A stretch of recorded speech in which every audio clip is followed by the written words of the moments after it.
Hey everyone, welcome back to another episode of Bald Prairie Real Estate, where I educate you about real estate.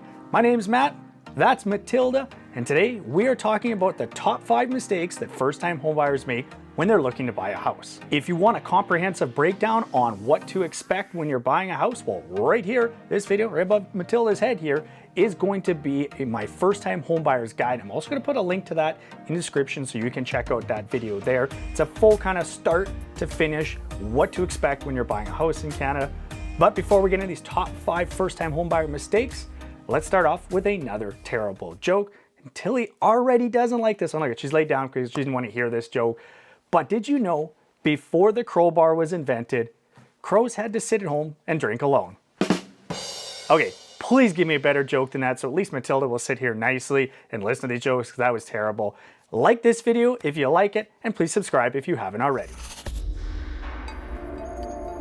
A big mistake that first-time home buyers make is worried about timing. And there's a couple of different things that fit into this category of timing. The first one is trying to time the market. So, okay, you gotta buy at this time because this is the absolute best time. It's probably one of the most common questions I get on this channel is now the right time to buy? I've always said the right time to buy is when it makes sense for you in your own personal situation. I go at length in a lot of my videos to explain it, so I won't get into it here, but trying to time the market, it's impossible. You cannot time the market. Anybody who says they can tell you when the exact right time to buy is, they're lying to you. The next part of timing that I see first-time homebuyers make as a mistake is thinking, well, maybe in a couple of weeks or in a few months, there will be a better house on the market. I can promise you this, if you wait long enough and if you checked every single day online, you're gonna find a better house than the one you bought. But how long do you have to wait before that better house comes on the market? Is it tomorrow? Is it 6 months? Is it 6 years from now? So don't stress out about trying to wait for a better house to come on the market, because it could be a long time, and that really good one that you passed up on might have been the best one that comes up for a number of months. Okay, I opened the can of worms. I gotta talk about it now, and that is, when is the right time to buy? Because again, a lot of first-time home buyers, they're worried about when is the right time to buy, and the right time is when it makes sense for you. You've got the financial resources and the job security to make that purchase.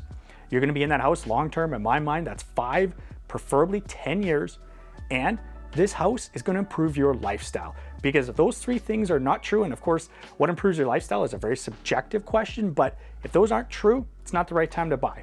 If those are true, yeah, this is probably a good time to buy, and don't stress out about trying to time the market or waiting for a better house. You might be waiting for a long time then, and usually that isn't better for your lifestyle. If I had a loonie for every single time somebody said to me, but the city assessment says this house is worth this much money, well, I'd have an awful lot of loonies. The only thing that the city assessment is good for is telling you how much your property taxes are gonna be. I'll let you in on another real estate secret here, and that is when the city assesses the value of a house, no one from the city has gone into that house, the house next door, or any of the houses that they've put an assessment on. I guess maybe their own house, but they don't come out and look at any of these houses, and they definitely have not helped anybody buy or sell a house before. That at best, that assessment value is a guess from a house they've never seen. That's actually not a bad job. You could tell people what their house is worth without actually even going to see the houses. I need a career change maybe. So take that city assessment value, throw it in the garbage, and don't make the mistake that other first-time homebuyers have made, and that is using that as an idea of what the house is worth, or even worse, how much you should offer a house based on what the city says it's worth. No.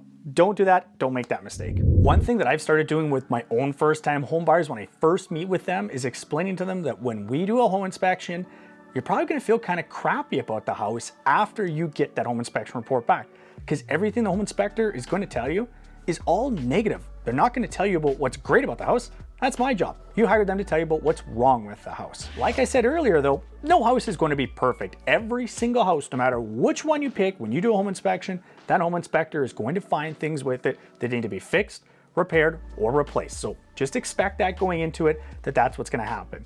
Look at those and decide, are those things that you can take on? Are they projects that you're capable of fixing yourself? And trust me, you're more capable than you think you are. A lot of things that seem like they're going to be really tough to do aren't so bad at all. So don't make the mistake that a lot of first-time homebuyers make and panic as soon as they get that home inspection report back and then think, oh my God, we can't buy this house. It's a terrible house. It's not a terrible house. It's probably a really good house. There's just some things that have to be repaired. And again, If you cancel that deal and go to the next one, the home inspection on that one is also going to find some things wrong with it. You had to know that me as a realtor was going to tell you at some point in this video that not hiring your own real estate agent is a mistake. And I stick by that. You want to have your own realtor. Hire somebody. Again, you're hiring them to help you find a house.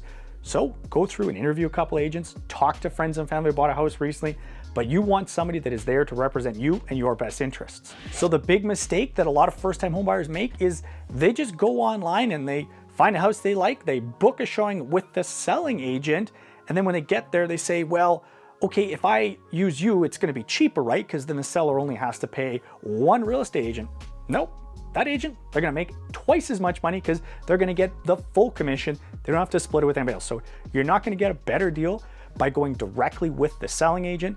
And now if you do that, you're using the agent the sellers have hired to represent their best interest and get them the most money possible to then try to also represent you and get you the best deal possible. Now, the really good real estate agents, they can do this. They can balance both of these and try to find a fair deal between both parties, but it's something that's very hard to do. At the end of the day, you want somebody representing you. And if you want me to help you find a fantastic real estate agent to help you buy a house, I've got you covered.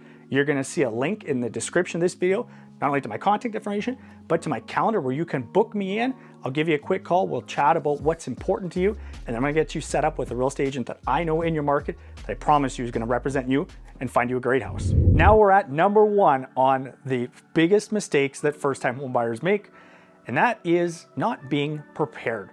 And I don't blame first-time home buyers for not being prepared and not knowing what to do when buying a house because it's the first time they've done it. But that's okay. That's why you're watching this video, so you don't make these mistakes. So you want to build that team around you. Have a great real estate agent, great mortgage broker, home inspectors. You're gonna probably need somebody with some trades experience to help fix some things on house for you. Great lawyer, and of course somebody that helps you with insurance, because there's a bunch of insurance things that you need. It's more than just home insurance as well. Build that team around you. That's really important.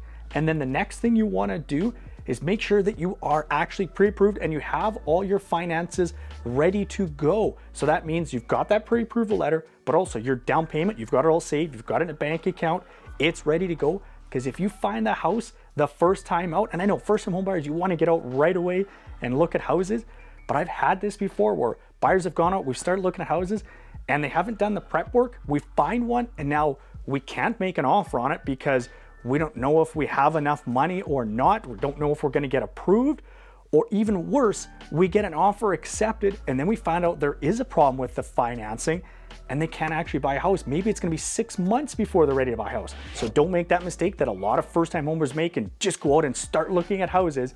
Do the prep work, make sure your finances are in order, have your wants and needs list, have your team built around you, because it's going to make the process of buying a house far easier and far less stressful. Because buying a house isn't easy and it is going to be stressful. But if you do that prep work, it's gonna be a much better experience. There you go. That's the top 5 mistakes that first-time homebuyers make when they're buying a house in Canada. This video playlist right here is an even more comprehensive breakdown of all the different topics that you need to learn about when you're thinking about buying your first house. So check out that playlist if you want to learn more about buying a house in Canada. And this playlist right here is what the YouTube algorithm says you need to watch next on Bald Prairie Real Estate. As always, guys, thanks very much for watching.